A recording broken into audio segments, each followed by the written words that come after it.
took part in the Let's Ride in the middle of the city centre, where there's the city centre has been cut off and it's only for bike rides and cyclists. So, but we've previously taken part in the Velo Ride, which happened in Ramadan this year, but we didn't do the full 42 or the 100 miles. We got a special opportunity to take part in the Ramadan special, which meant that we took part in the last 10 miles of the ride to allow 25 of the women to take part and be part of the Velo event.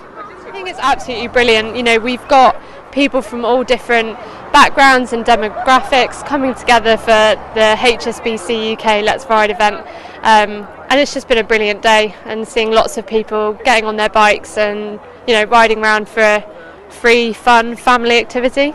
We had a concept, lots of us, a few years back, of what we might be able to do for cycling in Birmingham. I just happened to be in a position to make some of the decisions. Wasim has come along and filled in the gaps and finished it off. It's been a team effort for Birmingham City Council. And polluting, better for their own health, better for the community, better for our air, better for everybody. It's relatively low cost. We can make it safer. We've got to all get out of our cars onto our bikes and start walking as well. And that's what the Labour Council's doing. To celebrate the leadership of Birmingham City Council, the whole council team, on improving cycling facilities in the city.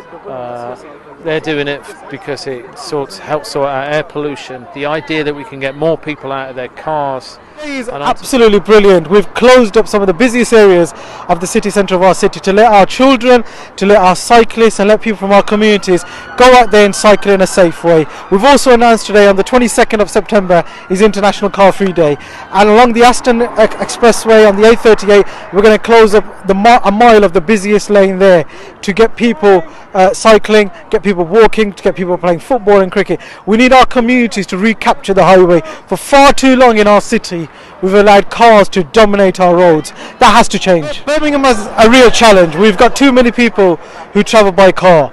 Every working day 370,000 journeys take place in our city by car, which are only less than 1 mile long. So we've got to get those people out their cars onto the buses. We've got to get them walking, and ultimately we've also got to get them cycling.